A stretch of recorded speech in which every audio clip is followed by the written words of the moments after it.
इसका मतलब क्या था असल में?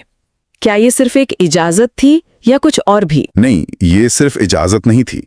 ये एक तरह से पुर्तगाल की खोजों को धार्मिक और कानूनी मान्यता देना था।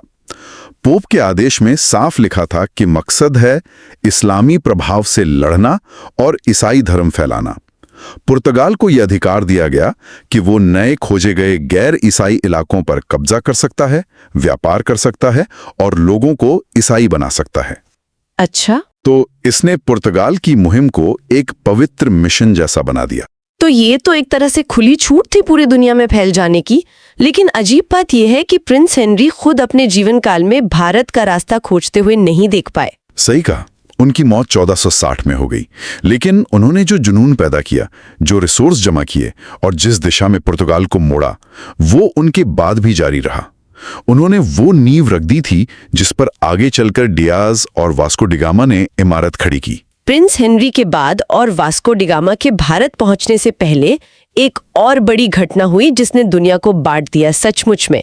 मेरा मतलब है टॉर्डेसिलिस की संधि से। ये क्या थी और इसका पुर्तगाल की भारत खोज से क्या कनेक्शन था? टॉर्डेसिलिस की संधि, हाँ, 1494 की। ये एक बहुत ही अनोखी घटना है। वह ये कि 1492 में स्पेन के लिए यात्रा कर रहे कोलंबस अमेरिका पहुंच गए। हाँ, हालांकि उन्हें लगा था कि वो एशिया पहुंचे हैं। बिल्कुल।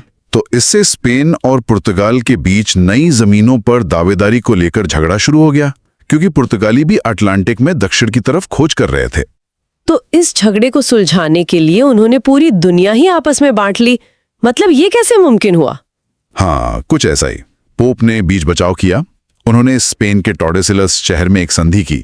इसके तहत अटलांटिक महासागर में केप वर्डे द्वीप समूह से करीब 370 लीग, मतलब लगभग 1300 मील पश्चिम में एक लाइन खींची गई, नॉर्थ पोल से साउथ पोल तक, एक काल्पनिक रेखा। और इस रेखा का मतलब क्या था? संधि के हिसाब से इस रेखा के पूरब में जो भी गैर ईसाई जमीनें खोजी जाएंगी या कब्जा की जाएंगी वो पुर्तगाल की होंगी, और रेखा के पश्चिम की सभी जमीनें स्पेन की। कमाल है। हाँ।